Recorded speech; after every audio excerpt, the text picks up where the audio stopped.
You gotta get up. But did me wake up and make a move, oh. 'Cause the world will never see you until you do. They don't really care, see they do you, oh. So make you show them, baby. Oh yeah, show them the real you.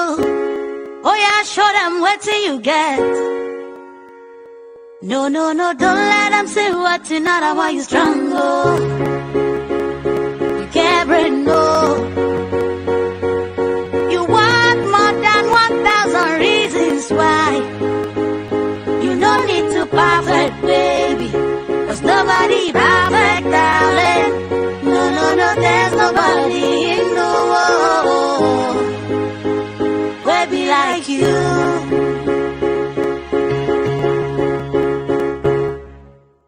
What do you do when you can't let go? What do you do when you just don't know how you feel? And you know, say nobody feel your pain. Everybody running, always not day by day with a struggle. For this world, you know you must do hustle. Just know that you're not alone. I'll bet no need for you to the form and don't need your trial. You see, it's okay to ask for help. People go find you, but them not define you. And you'll find people who go help redesign you. People go find you, but them not define you. And you go find people who go help redesign you. See, you are a work of art, but you didn't think you'd come this far. Now here you are.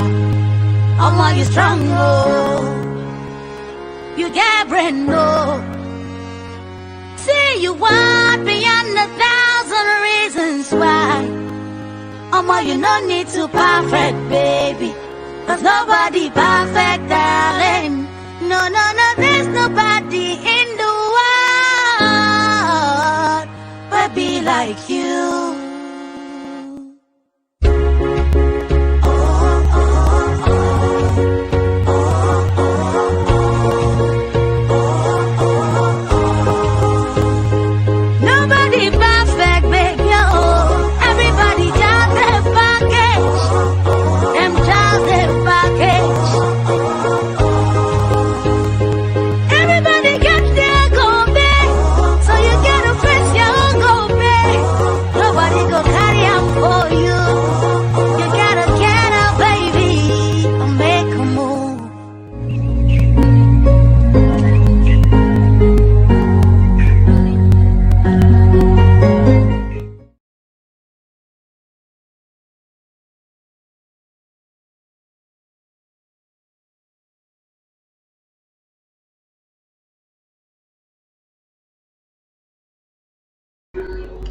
Hello and welcome to the Touch Yourself show with Toyin and the gang. This is a special online series of a video program which aims to educate you about things surrounding sickle cell and people with sickle cell as well.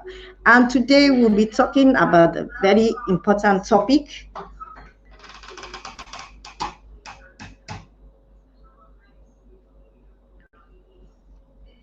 And this topic is something that is very important because it also affects people with sickle cell.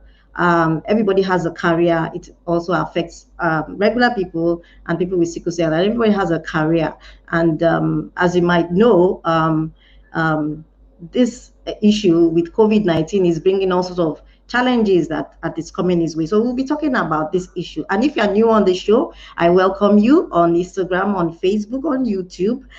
Don't forget to share, hit the share button. We'll give a few minutes for people to join us and invite others, please. If you have any questions on the channel, put your comments or call us, text us on WhatsApp 0808 484 0048. I repeat, 0808 484 0048, and we'll be glad to answer your questions. So let's get to the order of the day. The world as we know it will never be the same.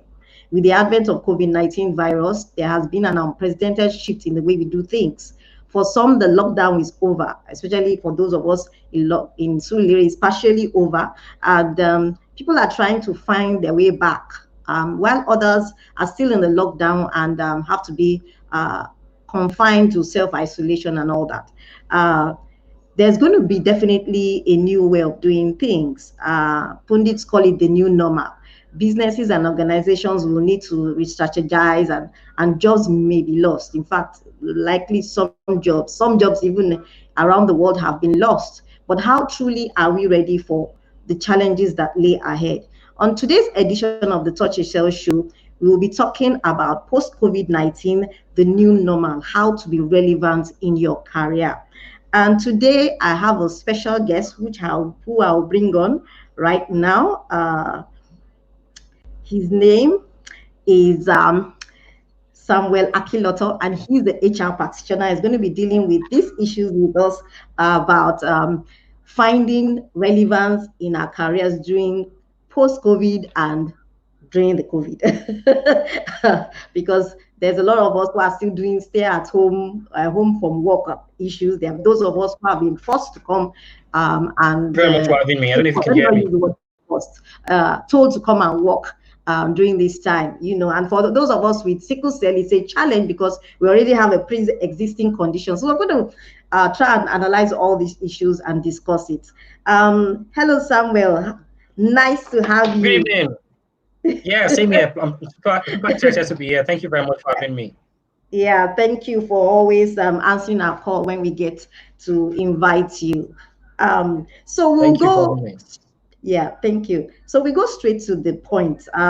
We've been talking about COVID-19 and all that lockdown. Lagos State and some other states have sort of reduced the lockdown process for some of us, and some organizations have asked their employees to come back. And how do you think it will affect the workflow, the labor process currently? Well, the thing is, this is new for everybody in every organization. No organization has been through this time before. So it's a whole new conversation, as I'm saying. And it requires a lot of adjustment at every organizational level because, we can't work from our offices. We have to work from home. So it requires even your knowledge of using technology, for example, to be able to collaborate with your other colleagues from different locations, to also have an understanding of even what you do as an individual.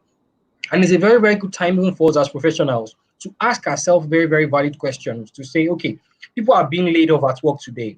Not necessarily because they've not been adding value at work, but businesses are now seeing that, okay, we might not need these these roles again going into the future. So how are we redefining even our own career journey so that we are still relevant from time to time? And I think that I believe that's one of the reasons we are here today from to have this conversation. So it's changing the kind of work we do, it's changing the workforce, it's changing the people because there's a need for us to keep learning and keep upskilling ourselves. And it is also changing the workplace because the workplace is no longer a building where all of us come into. It is now where anywhere you can find yourself to work.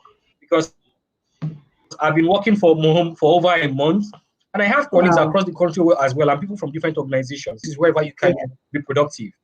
Yeah, so I think this is how it is affecting the business world at this time. Okay, so with the lockdown being over, I know a lot of us were at home. Being at home and being at work can be a bit different. Working from home and working, I think in a way you're a bit lax. Even if you want to do work, you carry your laptop, put it on your bed, or maybe go outside and all that.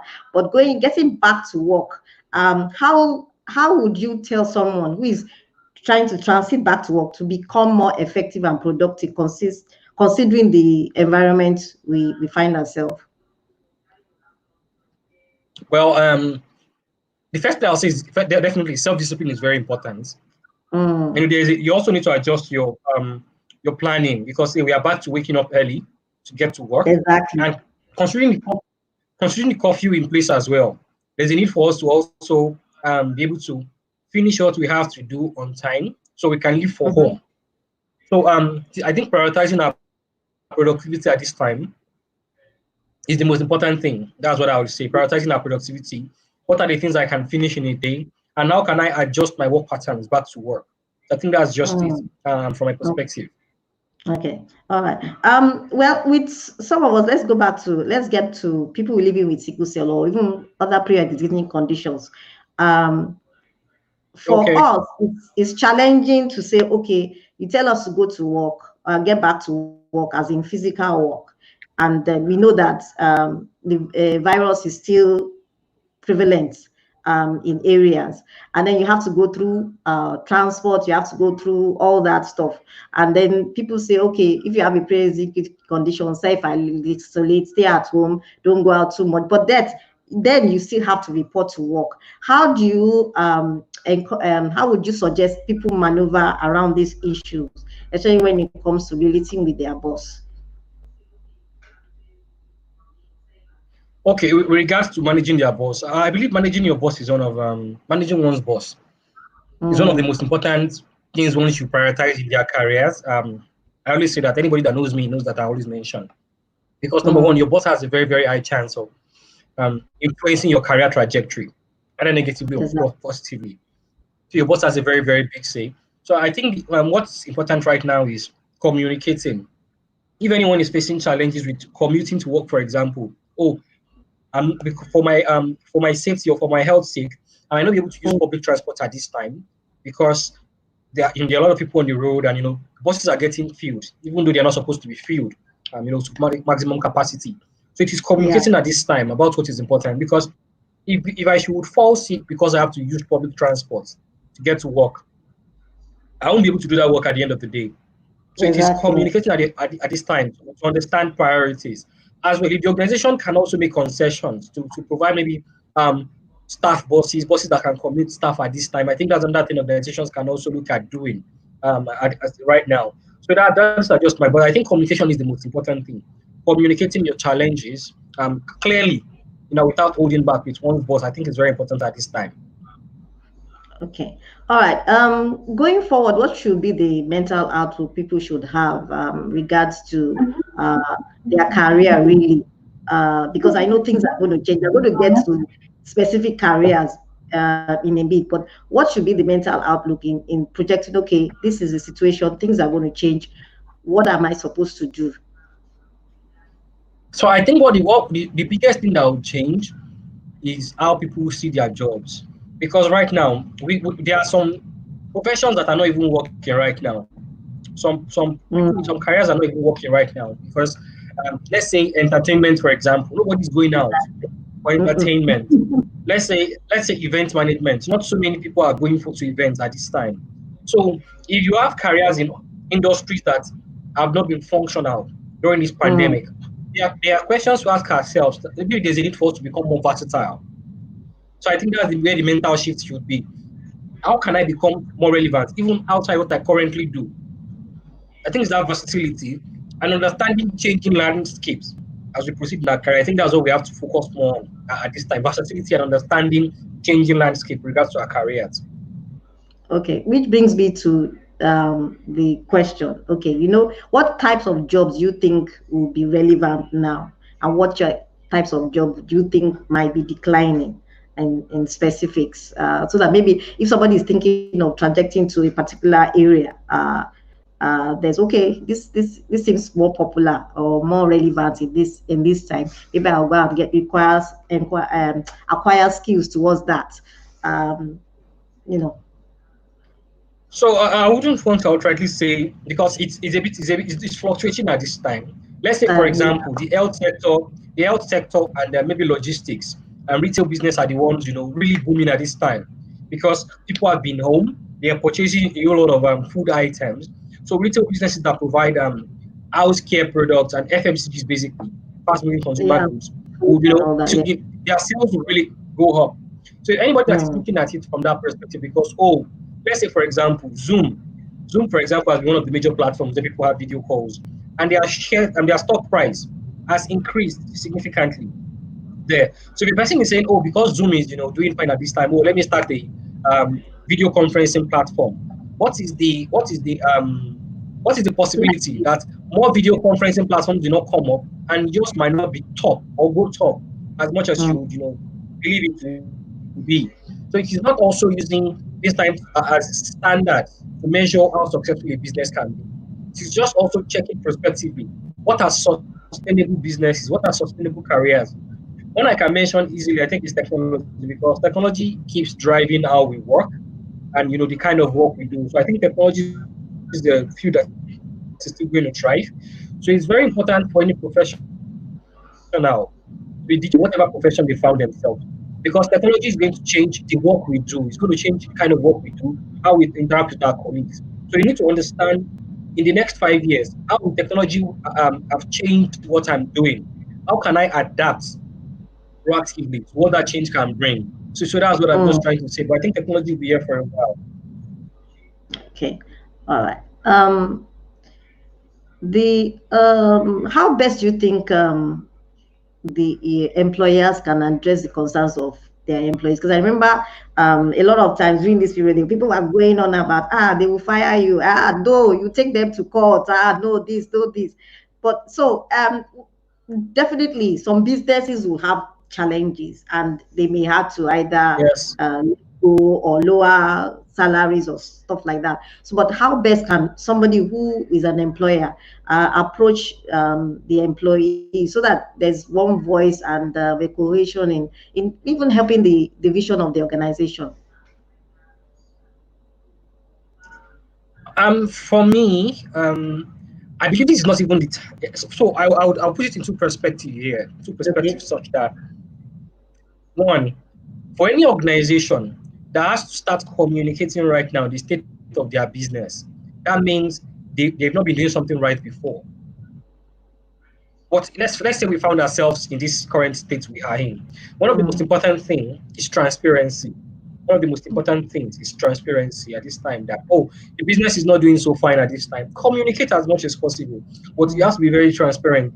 You can't say, oh, the business is not doing fine at this time, and we have to take a pay cut. And then there are people, you learn that people in senior management are not taking a pay cut. So Exactly. Yeah. transparency and ensuring that we are also walking the talk is very important. Also, we need to put the human first at this time as organizations. Yes, businesses might not be optimal, might not be making sales at this time. But how are we even communicating with our employees? Is it that we are just shooting them emails to say we can't pay you, or we have to also be empathetic.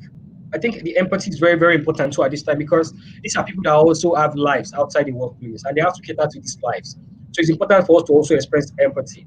The second perspective I would love to share is for organizations that have been doing it right, that they've been able to build trust with their employees even before now.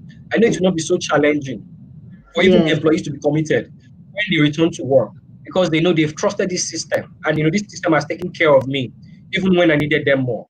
So at a time like this, employees will even be more open to probably get more customers for their organizations. The ones they had before, maintain a relationship with them such that when all this whole pandemic has subsided, the customers can return to them because they had managed the relationship very well. So I think building trust with employees is one of the key things to also put into perspective when it comes to managing our people. Okay. All right. So, what HR best practices would you put in place in an organization to ensure that there's safety of the workforce? Because I know with COVID-19, okay, they said 60% workforce. I was reading somewhere, somebody said that what they do, they even separate the way the chairs is, they reorganize their furniture to accommodate that. But do you have any other suggestions that people can do? Because I know for us, we have not even gone back to work yet.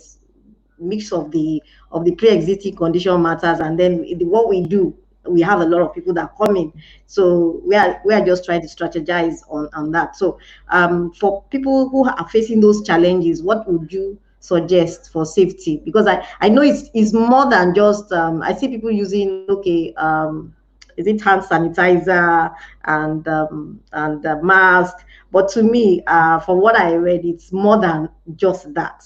So what would you suggest? Oh, okay. Well, for me, from my perspective, the most Mm, important HR initiative I'll drive at this time is for people to work from home. Remote work is still like the Okay. best thing at this time. Mm. Because we still don't know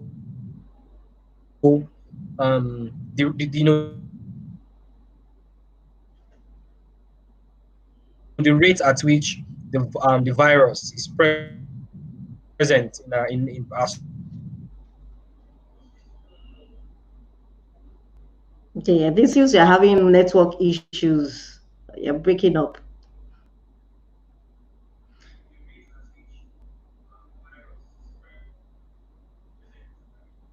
I think we've lost. Can you log in and log out again? Let's see how we. So in the meantime, if you have any questions, don't forget you can send your questions or even comments on the platform you're watching from. Um, how do you feel about going back to work? What are the challenges you face? Let's discuss this so that we can even maybe help you in understanding what to do. All right, I think we own. Yes, sorry, we had a break in transmission. Oh, So please okay. send your comments and questions, and we're glad to answer it. So you are saying, Okay, yeah. So I was saying that the initiative I think I would drive from an HR angle at this time.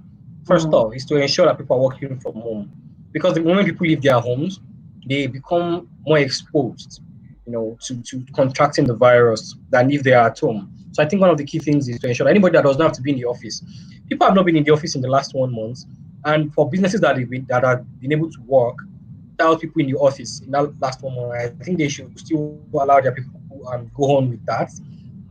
If you have to allow your people come into the workplace, if at all you have to allow them come into the workplace, ensure you also have measures in place to check, for example, to check their temperature and a few other things there. If you are commuting them is also very important, because we can't just let people get on the road at this time, because we can say yes, commercial buses should ensure they do not carry more than 60%, but we can't monitor it. We can't fully monitor exactly, it, that at is least the from challenge. um yes. Even government have not been able to curtail that. So as individuals, I believe providing commuting opportunities, staff buses or pool cars to pick up employees at this time is also Mm, another good initiative. And to also provide protective gears, nose mask, the gloves if available, availability of hand sanitizers, and also ensuring probably setting up a reminder for people to wash their hands, maybe every 1 hour for across the organization, just to also ensure that people are also clean. Their hands are clean from time to time. If they peradventure touch their faces during that time. So I believe that these are a few things that can be put in place. okay, all right. So go back to for people who okay, you talked about you don't have to come home and come to work if you don't need to, but let's face it, there are some bosses who will insist that you come home. Now for people with pre-existing conditions and if the person insists, what should the person do, especially when the person has to commute through the so-called public transport that you say, and they say, okay, no, we don't have buses, we don't have this, we don't have that, but you must come to work. Okay, so if I work in, fortunately for me, I don't work in such organization. But if I, if I find myself in such situation, I believe what Mm, I'll do is as I mentioned, I'll just communicate with my boss to let him or her understand that the issue I'm having here is that if I should come to work, I could expose myself to contracting the virus. If I contract the virus, there's a high chance I will come in contact with you, and I could also give share the virus. I think the best word to use is share, to share the mm, virus with my boss as well. And if I share it with them, if they have a virus, they are going home as well to share it with their family, which makes it mm. more dangerous. And it makes government's effort to manage the situation more challenging there. So I believe communicating the impact, the negative impact more at this time is very important. Communicating that, oh, I don't have a means of coming to work, which is I think the most possible chance anyone will contract it at this time, because the moment to commute, you probably have to get onto a bus. I've been seeing videos of people rushing to get a bus here and there. So I believe that's Wow. one of it. Also, when you start using public places, you have to open doors, you have to gain access to one place. You have to touch one thing or another. You have to use handrails. Some people are so used to handrails that they will touch it. And if someone that has, that is probably asymptomatic and has the virus has passed through that place, and also there's a high chance the person can contract it. So it's just reducing the exposure at this time. Because if the person should fall sick, they won't be able to do the job. I believe that's it. And then if the boss is still not, agreeing, I believe it's also best to also have a conversation with the HR in the organization as much as possible. I believe HR should be able to also handle that conversation to reduce the spread of the virus. Yeah, but unfortunately, not every small business or small, medium, entrepreneurs don't have HR. So you have to deal with a sole employee. And another thing is that some of us, okay, let me play the devil's advocate of, suppose I don't want to tell my boss. I never told my boss I had this issue, and now this issue comes up. To start telling them, I fear that they'll start stigmatizing. Oh, you have no wonder it never happened though, but no wonder you couldn't do A, no wonder you couldn't do B. So how do you balance that? No, well, I wouldn't. You don't have to necessarily tell them if you're not comfortable with it. But I always advise that as much as possible to communicate even health issues in the workplace.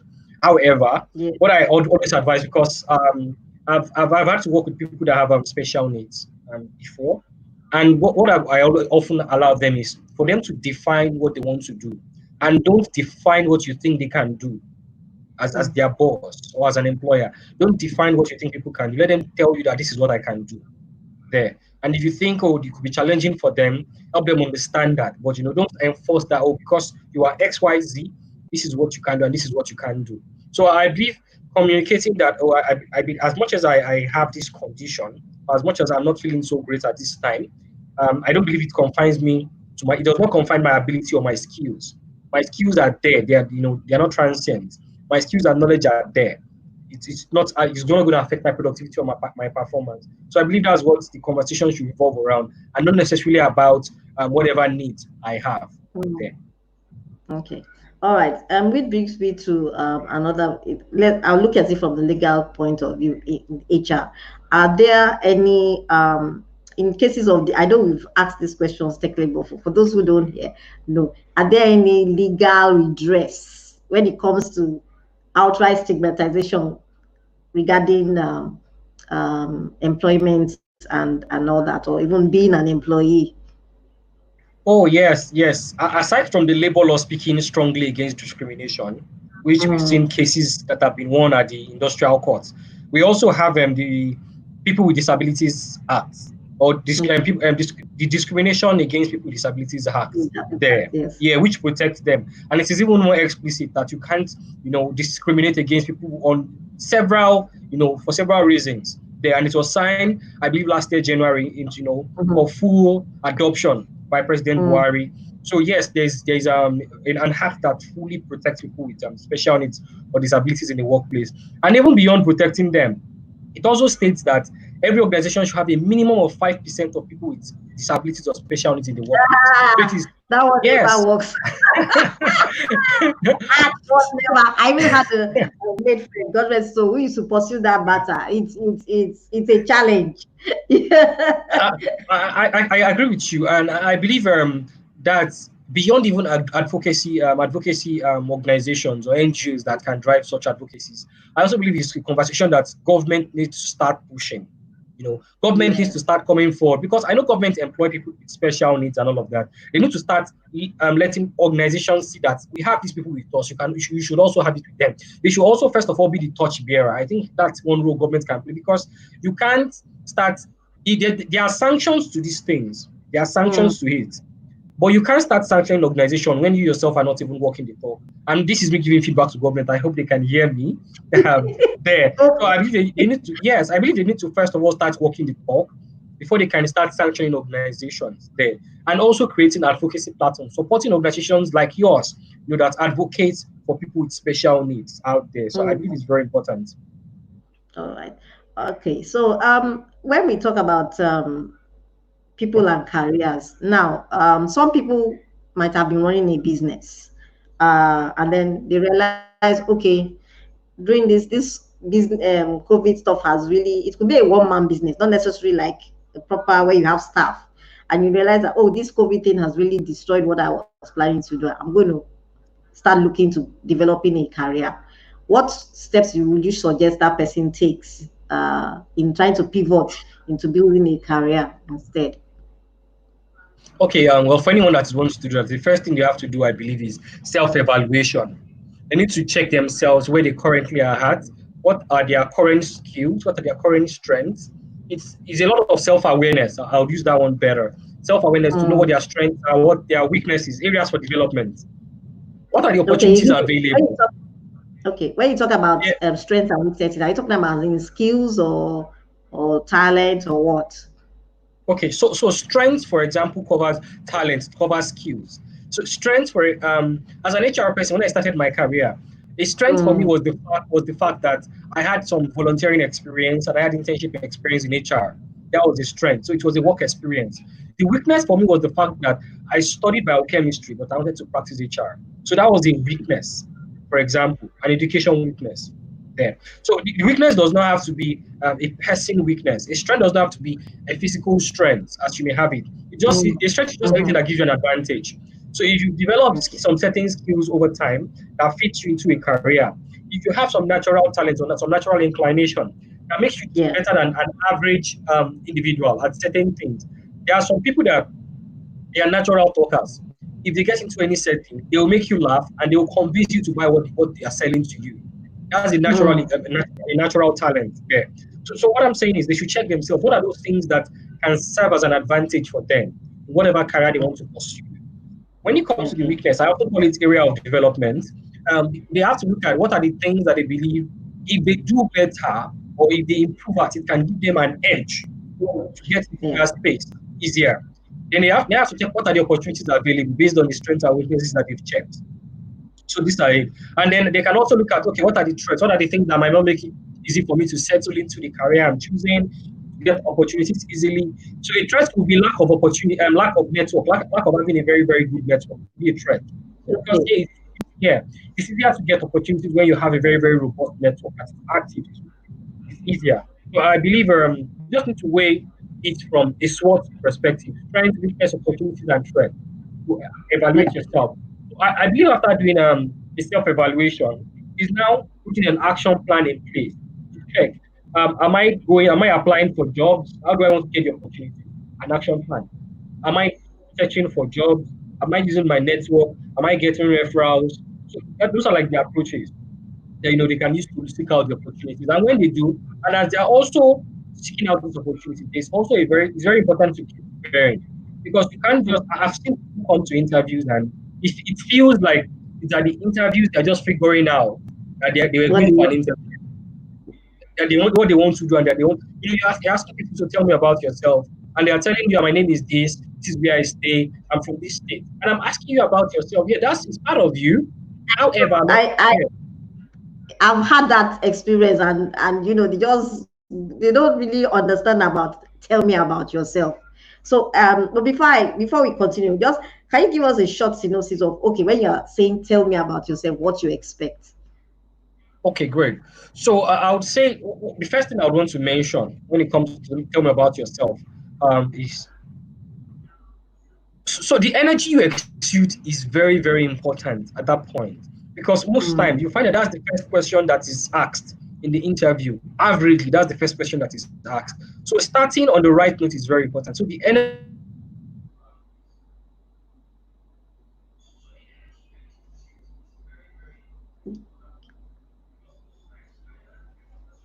All right, we've had another break in transmission like normal. Thank God for network. But in the meantime, if you do have questions and you have comments, tell us so that we'll discuss on it. So how has it been for some of you who have gone back to work? What are the challenges you faced? Are there any challenges, if any?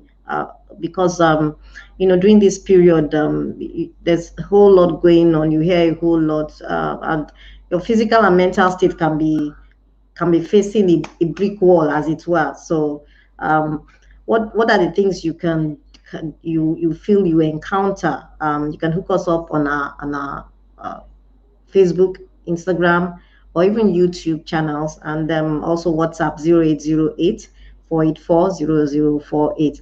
And don't forget that this Touch a Cell show is a product of Sickle Cell Advocacy and Management Initiative, and we are supported by the Public Affairs section of the U.S. Consulate. And this is a special online series, our COVID online series. If you are welcome back, Samuel.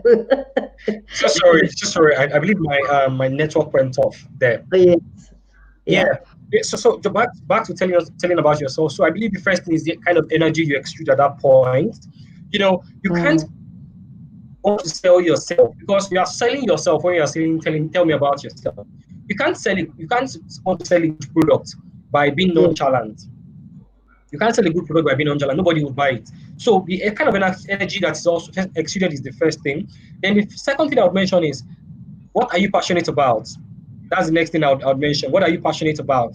Regards to, okay, so my name is Samuel. I'm passionate about people development. I'm passionate about helping people learn and become better individuals. Achieving their career goals. As you may have it. So even in your own space, what are you passionate about? Oh, I'm passionate about traveling around the world. I'm passionate about seeing new places. I'm passionate about trying new food. Whatever it is, it's very, very important to have something that drives you, and that's where the passion comes in. It's letting them know that aside being it could be related to what you want to do, to be related to not anything outside it.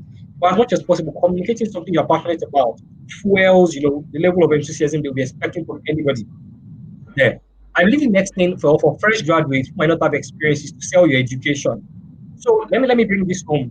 When I graduated from school and I studied biochemistry. So biochemistry, for example, having a science background made me have some mathematical skills. Very interesting. So it helped me. I was good with mathematics to an extent, at least at an average commercial space. It also helped me develop analytical skills, because science, you have to be analytical, processes, procedures, and systems as you have it. So I picked out what the key things I took out of my education there. So another thing I did when I was in school was that I was a student leader.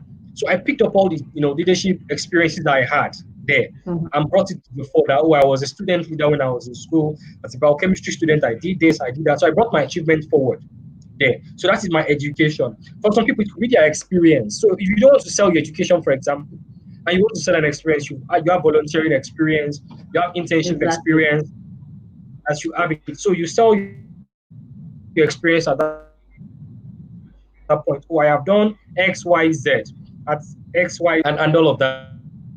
So selling your experience or education is the next thing I would mention. The third thing I would mention is selling your skills.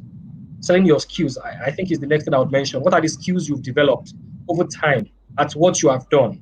If it, as basic as working in church, or being a worker at your church, being a student member of your religious association, there are certain skills you would have developed while working there or while working with the team there. For example, if you work on a team, you must have learned collaboration, because for each guys to have achieved a goal, you must have worked with other people. Teamwork. There must have been times where circumstances were changing and you had to adapt. That's adaptability. And many other things. So there are certain skills you would have developed. So selling your skills, I believe, is the next thing at this stage. So I'll just put it back to say the kind of energy exuded, what you are passionate about, your education, your experience, and your skill set. I believe those are like the key things that telling us about yourself should entail. Because I've seen people come and say, "Oh, tell us about yourself. My name is Samuel Akinoton. I'm passionate about HR. I'm a go-getter, pace-setter, and all those cliche words they use. And they say at the end of it, they say, I'm here to have my quota." And I'm like, "Are you having right?" So being specific and selling yourself as an individual is also very important. Yeah. All right.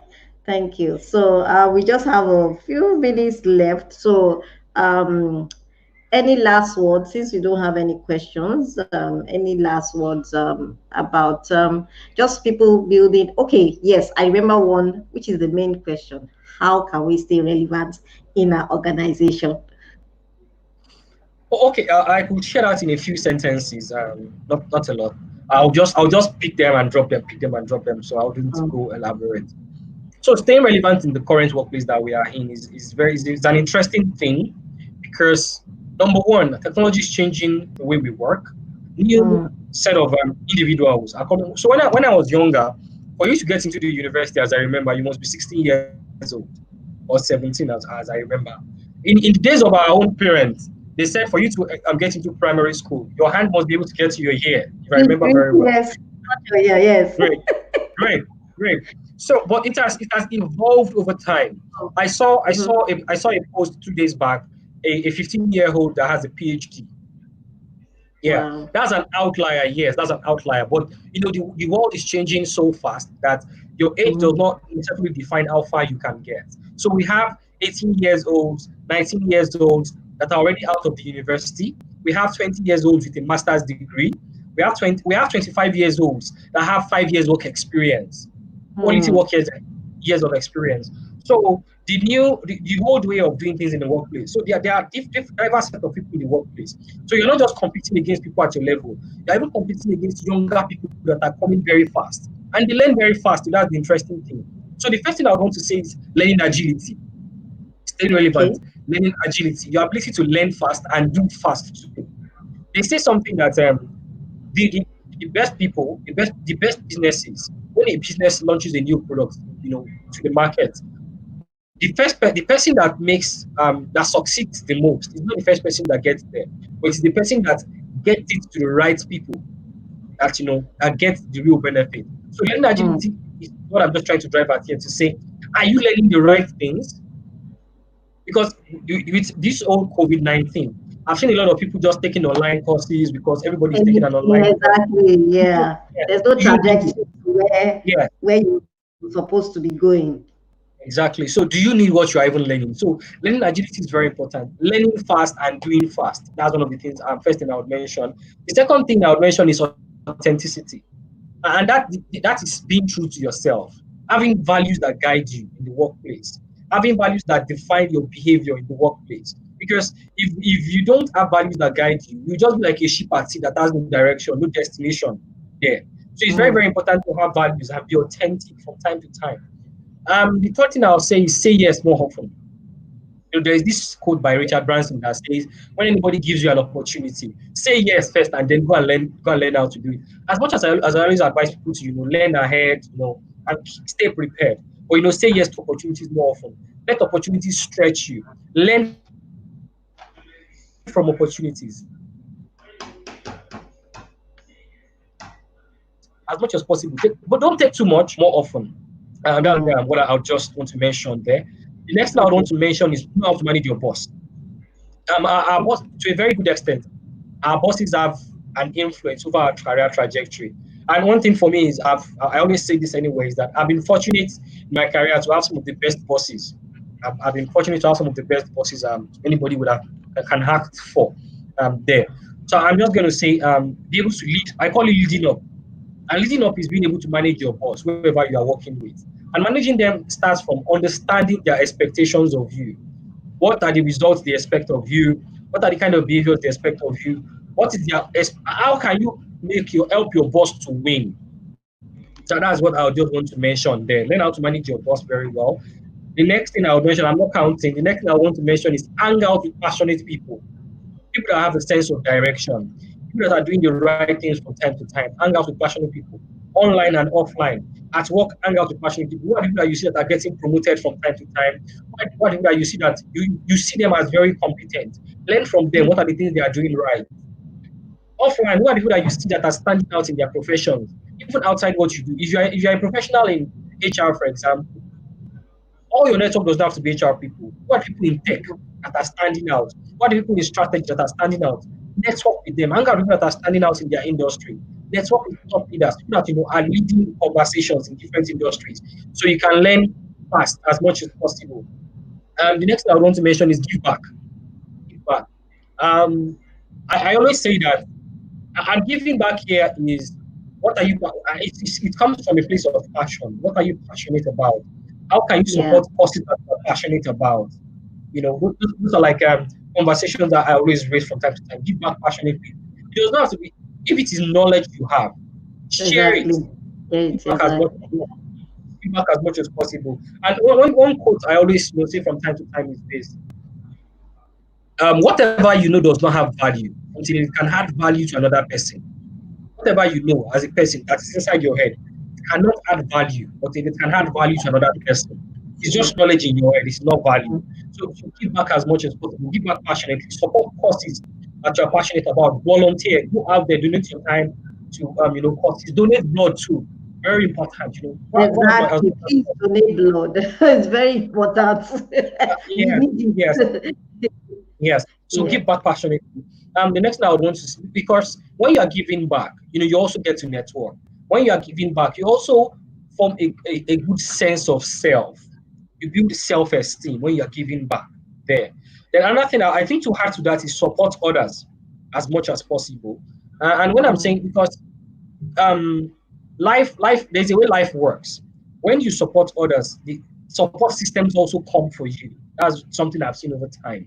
And supporting others could be, so in my career I had professionals that when I was starting out in my career, they held me by the hand, and they guided me very, very well in the right path in regards to what I learned, how I positioned myself, how the things I was even learning.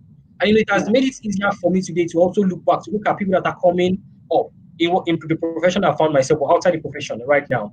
And I'm looking at supporting them in any way I can. So as much as possible, support others. And I think to close it here, to mention two things: be visible, be visible. And the reason one thing I've not mentioned here is be very good at what you do. And that's because I believe anyone that has joined us at this conversation is an intentional profession that is serious about what they do. So you must be very, very good, for example, at what you do for you to have even followed everything I've mentioned.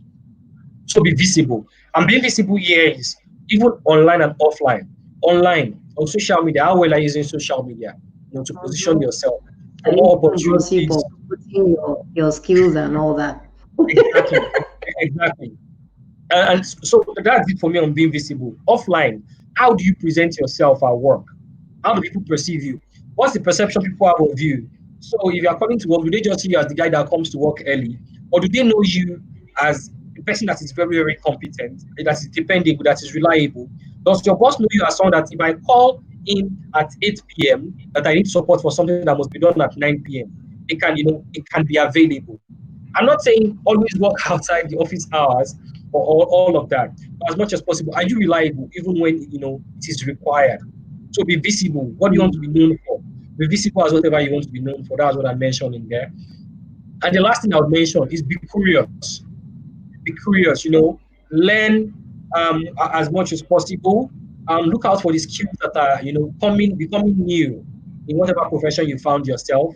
Be curious, learn new skills, technological skills, be business aware, be commercially aware. What is happening in my industry? What is happening in Nigeria's economy? What is happening in the global economy? Absorb as much as possible, such that when you're having conversations at the senior level, or when you're asking for your contributions, you can make meaningful contributions because you've taken your time to Yeah. learn across different places. And as much as possible, embrace change. The workplace is changing daily. COVID-19 has changed the workplace. So embrace change and be adaptable. I believe that's how to just cap it.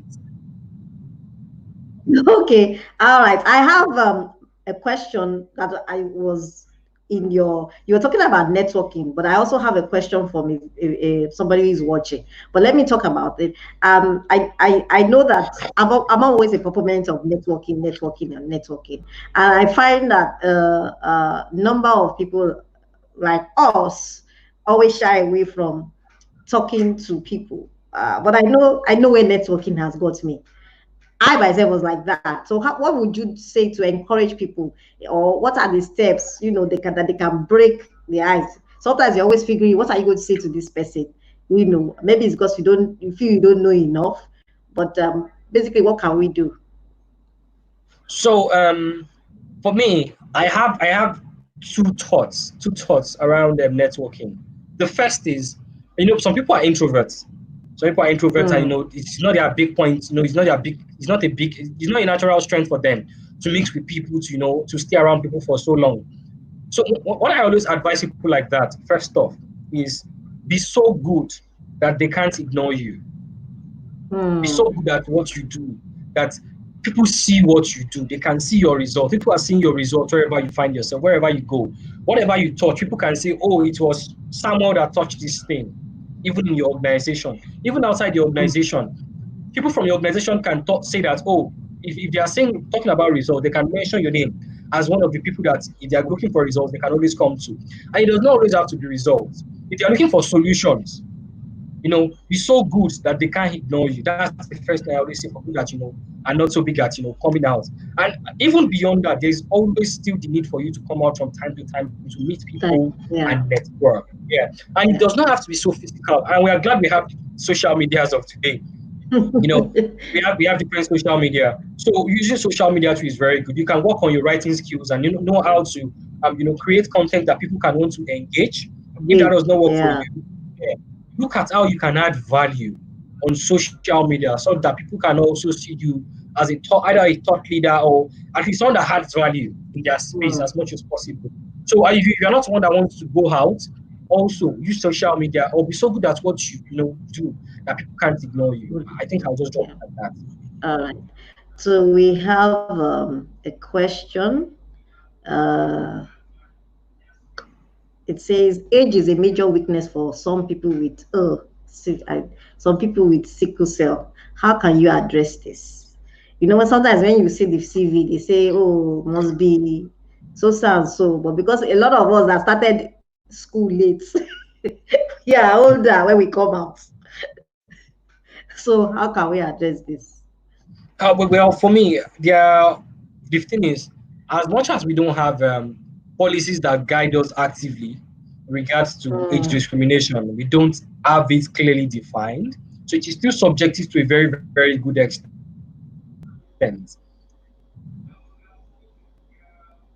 In Nigeria, yeah.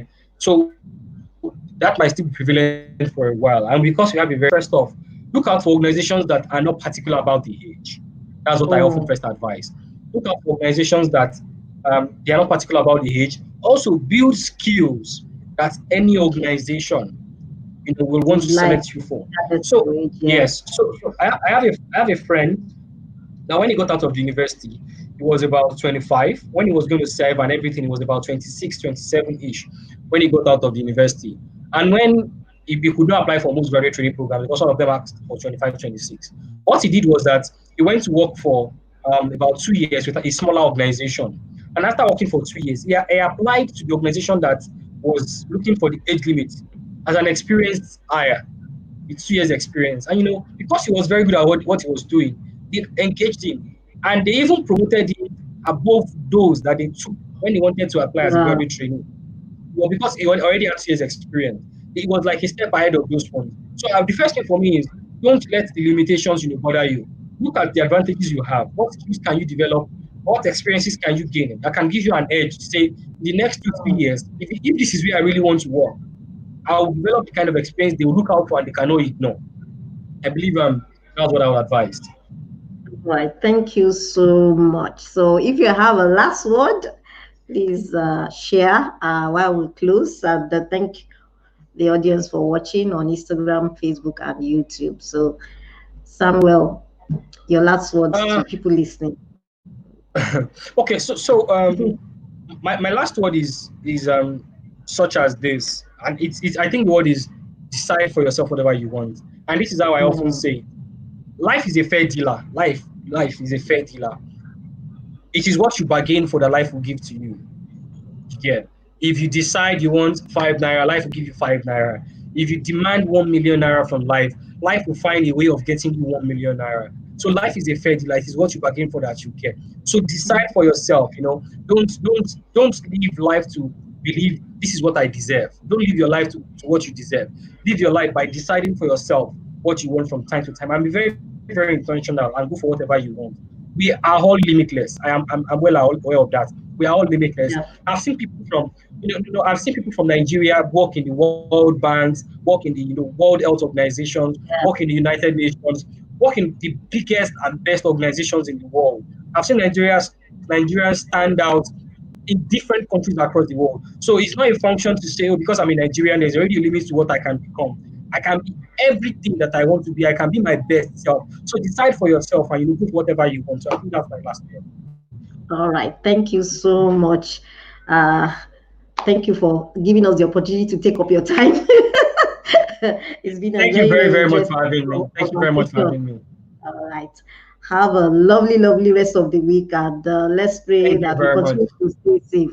And you've been Yes, listening please stay safe. to, yes, you've been listening to Touch a Cell Touch a Cell online special series, and it's a production of Sickle Cell Advocacy and Management Initiative, and supported by the Public Affairs section of the US Consulate. In case you want to reach out to us, you can reach out to us on WhatsApp 0808-484-0048 or any of our social media handles at Sami Update. Till then, life is possible.